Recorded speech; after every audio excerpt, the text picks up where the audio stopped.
संस्कार और बाकी रस्मों में इतने व्यस्त हो जाते हैं कि मृतक के दस्तावेजों, खास तौर पर उनके आधार कार्ड की तरफ हमारा ध्यान ही नहीं जाता। तो आपकी जानकारी के लिए बता दें, किसी इंसान की मृत्यु के बाद भी उनका आधार कार्ड उतना ही संवेदनशील है जितना उनके जीवित रहते हुए था। आज इस वीडियो में हम इसी गंभीर विषय पर बात करेंगे कि क्यों किसी सदस्य की मृत्यु के बाद उनका आधार डीएक्टिवेट करना या उसे सुरक्षित करना अनिवार्य हो गया है, और इसका सबसे आसान प्रोसेस क्या है। दोस्तों, सबसे पहले यह समझना जरूरी है कि आधार कार्ड सिर्फ एक पहचान पत्र नहीं है, बल्कि यह आपकी बायोमेट्रिक और वित्तीय जानकारी का एक डिजिटल ताला है। अगर किसी मृतक का आधार एक्टिव रहता है तो साइबर अपराधी इसका गलत फायदा उठा सकती है। ऐसे में डेटा के दुरुपयोग और पहचान की चोरी का खतरा हमेशा बना रहता है। उनके नाम पर फर्जी बैंक खाते खुल सकते हैं, सरकारी सब्सिडी का गलत इस्तेमाल हो सकता है, या फिर उनकी पहचान का सहारा लेकर किसी बड़े वित्तीय फ्रॉड को अंजाम दिया जा सकता है। सरकार और यूआईडीआई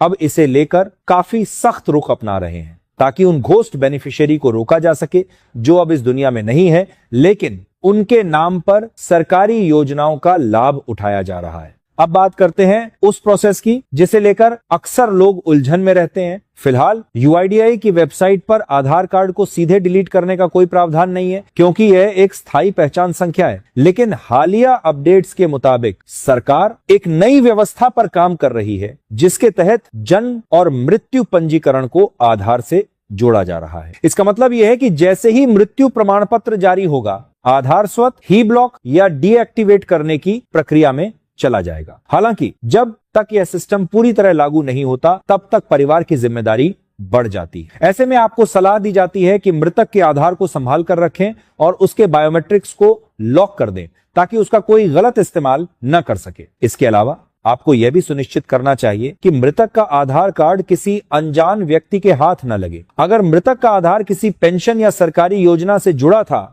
तो संबंधित विभाग को मृत्यु प्रमाण पत्र के साथ सूचित करना अनिवार्य है ताकि वहां से आधार का लिंक हटाया जा सके। यह कदम न केवल कानूनी रूप से सही है, बल्कि यह मृतक की गरिमा और उनकी व्यक्तिगत जानकारी को भी सुरक्षित रखता है। ध्यान रहे कि मृतक के आधार का जानबूझकर गलत इस्तेमाल करना या उसके जरिए किसी लाभ को जारी रखना एक दंडनीय अपराध है। उम्मीद है कि यह जानकारी आपके लिए बेहद उपयोगी साबित होगी। अगर आपको लगता है कि यह जानकारी दूसरों के काम आ सकती है तो इस वीडियो को ज्यादा से ज्यादा शेयर करें। इसी तरह की महत्वपूर्ण जानकारियों और लेटेस्ट अपडेट से जुड़े रहने के लिए चैनल को लाइक, शेयर और सब्सक्राइब करना ना भूलें।